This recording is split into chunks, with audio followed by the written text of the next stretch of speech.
Welcome to the Mindset Architect Podcast, where it's all about creating the life you want, the business you want, and making a real difference. Join us in unlocking the code to true success. And now your host, Tony Caliendo, Master Coach with Rethink Coaching. Hello and welcome to the Mindset Architect Podcast, episode number 33. I'm Tony Caliendo, Master Coach here at Rethink Coaching, and I want to welcome you and thank you for sharing your time with me. I say this, and your time is your greatest asset, and the fact that you're willing to share your time with me is greatly appreciated. So today I want to talk about pain and pleasure, and I want to talk about it because I'm seeing it come up a bit in really numerous industries. You know, I coach a lot of real estate agents, and I would say that industry right now has been experiencing a lot of change. And with that comes some observations that we may not be embracing the change or the new order of things. And I think this is really applies to any entrepreneur right now because there's so much change going on in the economy and our consumer confidence, and with inflation, with just everything seems to be a bit impacted by our current order. And so I want to talk a bit about it today. You know, I first realized this concept of pain versus pleasure back in 2009 in a training class I was taking. And I found it to be really interesting because if you think about it, right, if you just think about the basic concept as human beings, we tend to move away from pain and towards pleasure. If you just think about the basic emotions of that, right? Am I going to put myself in a place of pain, or am I going to position myself in a place of pleasure? And right now, because of all of the change or the differences or the different order of things, I feel like a lot of entrepreneurs, sales professionals are removing themselves from what is perceived pain and moving towards perceived pleasure. And the truth of it is they're actually creating more pain for themselves. So I want to share with you when I was in a position with a brokerage to grow an office, and it was not a new task, right? I'd been in sales forever and I'd grown successful businesses in the past. Yet this one, for whatever reason, I got into my head about rejection. And for me, rejection is perceived pain. Well, it was at that time perceived pain. And I can remember almost being paralyzed by the thought of talking to and recruiting talent to come join me at my office. A lot of things were going on in my head. But I can remember when it was brought to my attention and I started to have some observations. You know, I'm doing this because if I avoid rejection, then I feel better about myself. So versus doing what I really needed to do, make calls, do visits, set up appointments, go on appointments, I was busying myself with things that just felt better. Spending time with the agents who are already in my office, spending time going to great meetings with other sales professionals, building my confidence about my skill set. All of those things made me feel really good. So I was, in a sense, and unconsciously moving away from the activity that I felt like was going to cause me pain, the actual activity of working on recruiting talent to my office. And I put my energies in a place of pleasure. Now, here's the fascinating thing. My pay structure, my bonus, the success of the office, the overall success of the agents in my office were really all dependent upon me growing it and getting market share. And so while I thought I was avoiding pain and experiencing pleasure, I was really just creating more pain because in the moment, it felt great. I wasn't being rejected. People weren't telling me no. I was respected by the other people in my office, in my industry. And so that felt good. Yet at the end of the day, at the end of the week, when I would do my report of the achievements I accomplished for the week, those were not what really needed to be done. That feel-good stuff was not what needed to get done. And when I looked at it, what I realized was I was creating myself a world of so much more pain. my income, my position, my overall success. That was painful. That was painful. And the impact I was having on the people who were dependent on me. I was an owner investor, yet there was other owner investors, and one in particular that had a significant investment in the office. And I was creating a situation that was not favorable to them and myself. So I think a lot of times we feel really good in the moment that we've moved away from pain and moved into pleasure. So let me give you an example. And there's a great exercise of 4 questions you can ask yourself. So I want to run through this. And before I do that, I want you to have a really honest moment with yourself and ask yourself, what things are you avoiding because they make you uncomfortable?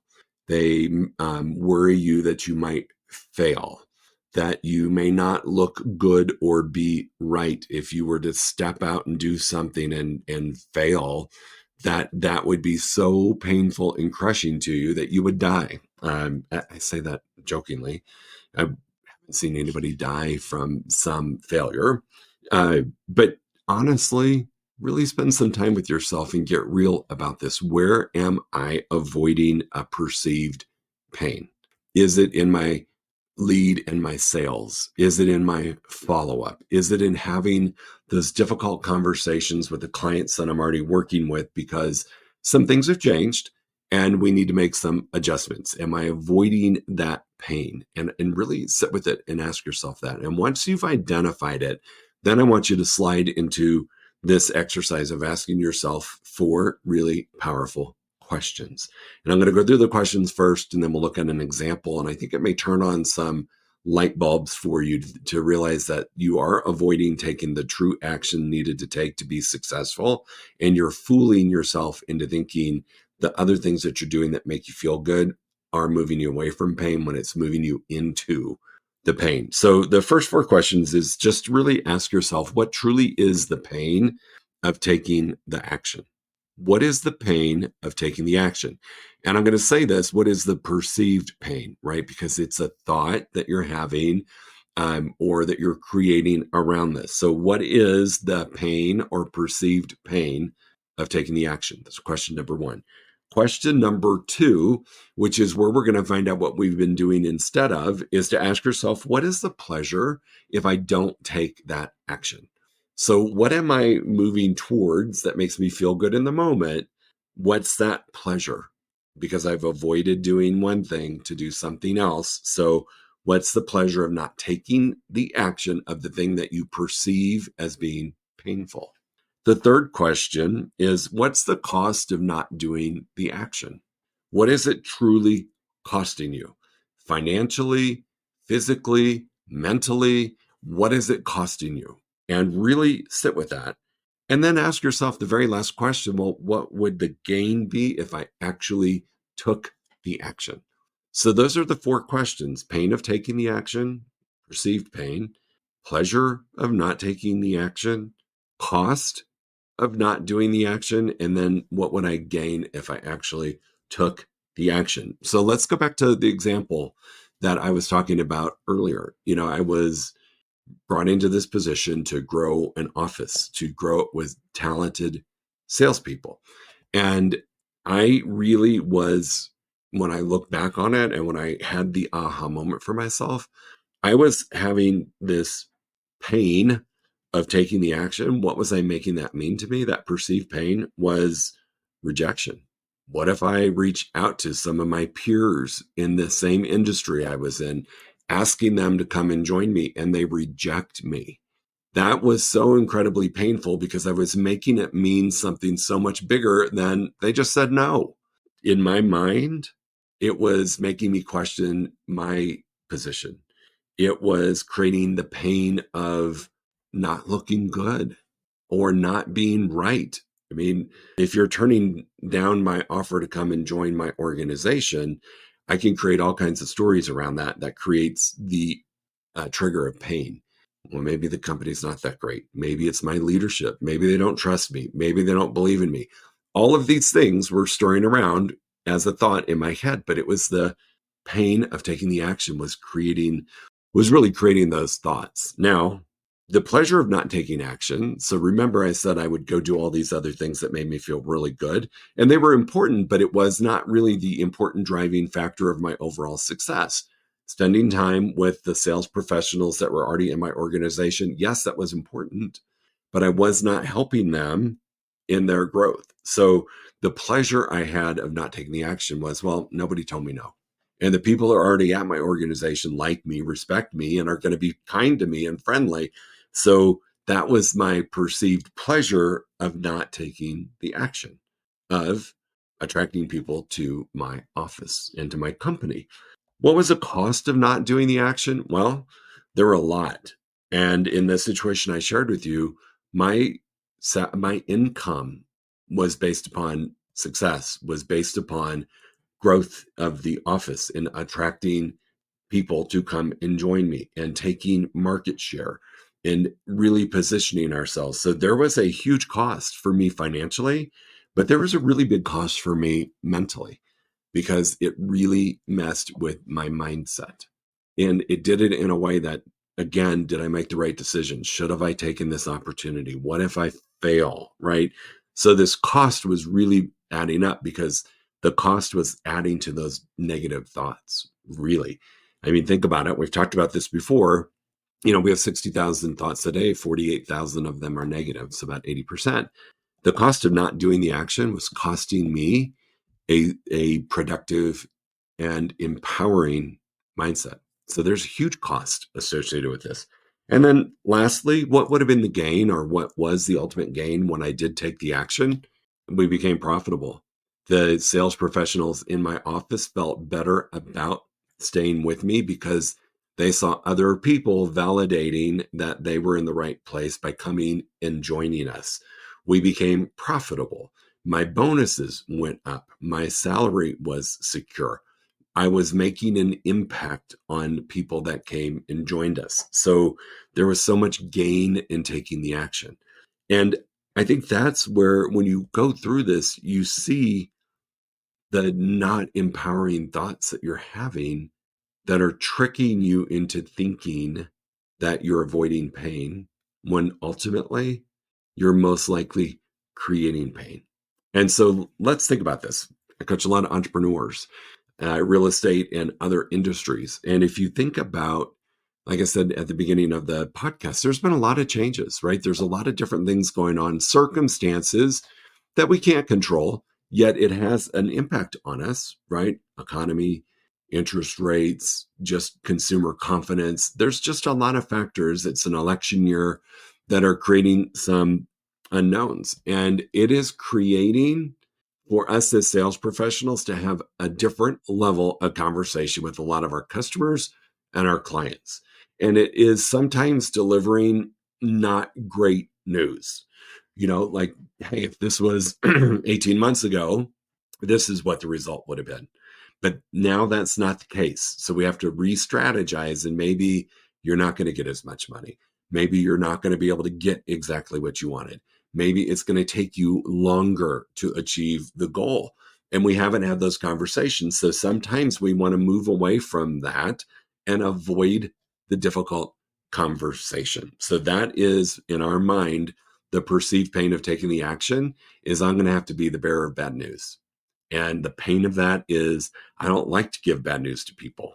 And I'm labeling it as bad news. All right. So the pain of taking the action would be maybe that I'm going to have uncomfortable conversations. The pleasure of not taking the action is, well, there's still a client, right? And as of now, they still believe in me because of what I originally told them. And the pleasure of not having to have that conversation is, we can just keep doing what we've always done and hope and pray that we get a different outcome. But it gives us some pleasure of looking like the good guy, the good gal, the good person. And that is very pleasurable for not having a difficult conversation. The other thing is, the cost of not doing the action. Well, you could get fired.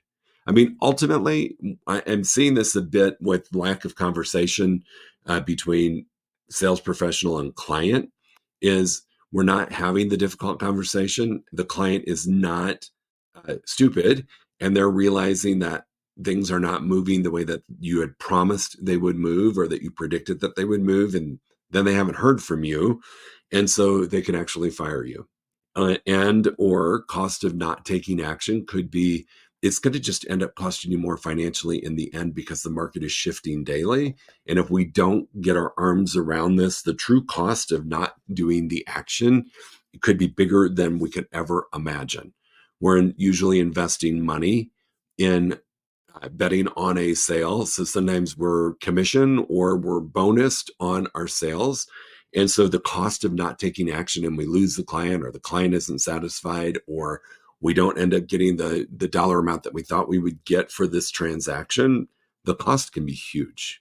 And then, of course, the gain of taking or doing the action. The gain is building that level of trust and staying in rapport with your client. That is huge. That's a huge gain. And the gain of the actual sale, right? A lot of times the difficult conversation creates the sale. It just does.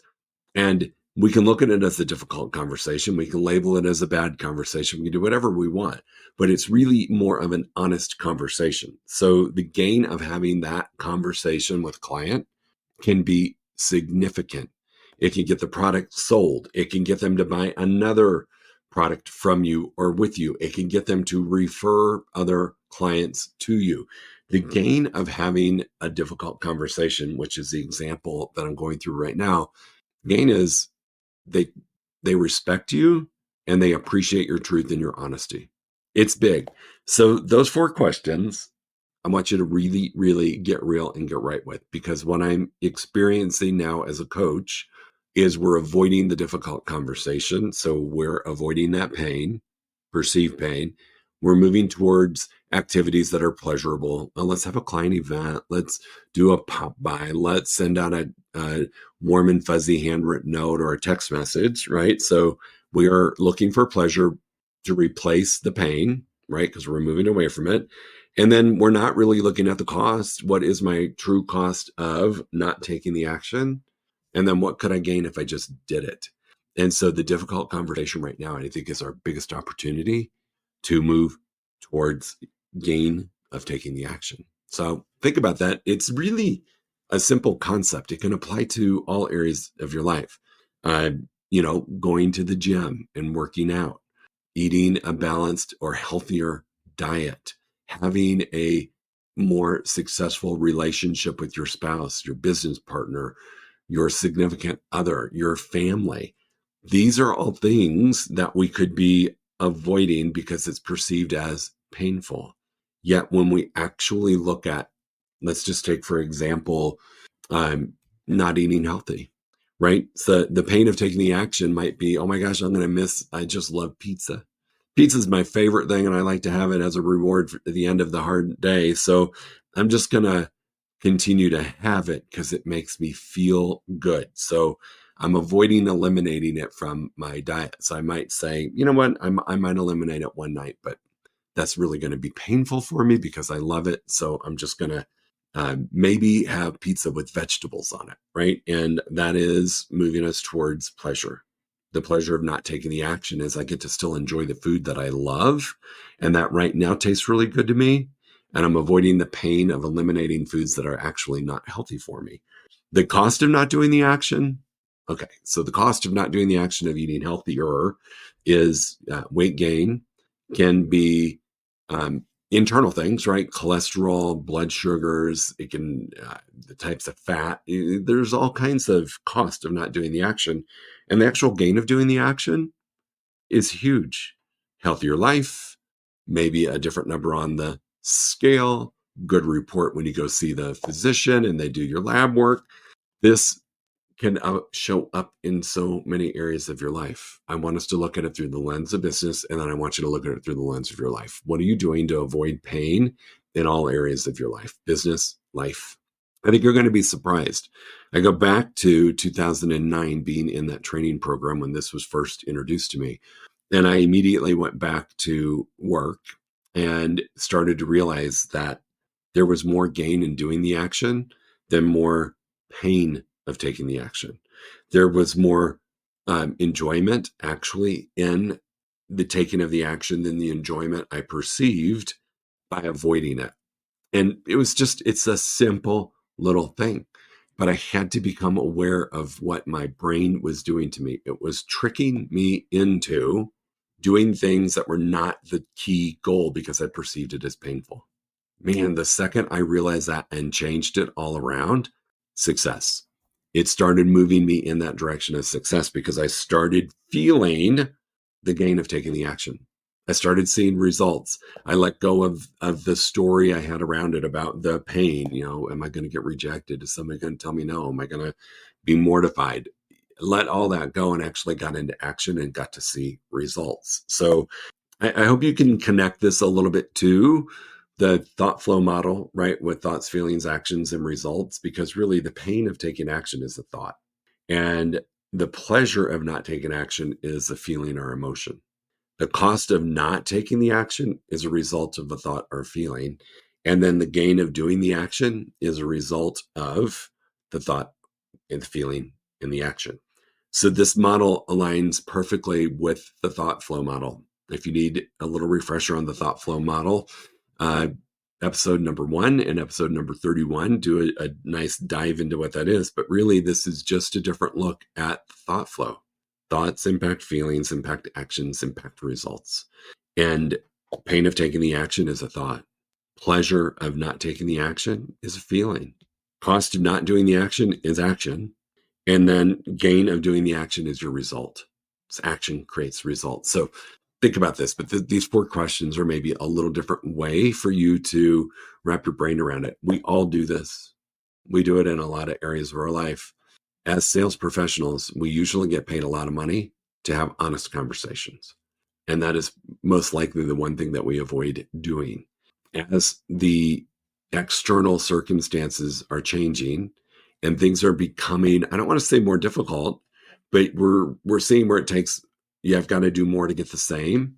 When we're starting to see that, it starts to create all these stories around pain. Well, I'm calling people, they're not doing anything. Nobody wants to do anything with me. Nobody's buying or selling right now. Nobody wants the product, whatever you're selling.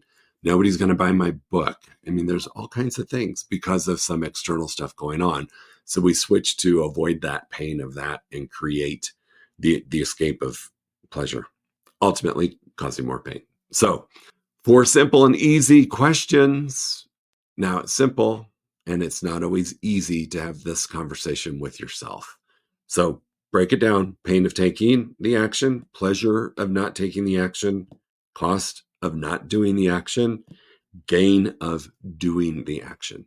Spend some time with that. I promise you, when you do, you're going to uncover and have some aha moments, and this is going to allow you to see the actual pleasure is in taking the action. So thanks so much. As always, if you need me, you can find me, Tony, at rethinkcoaching.com or Instagram. Tony M.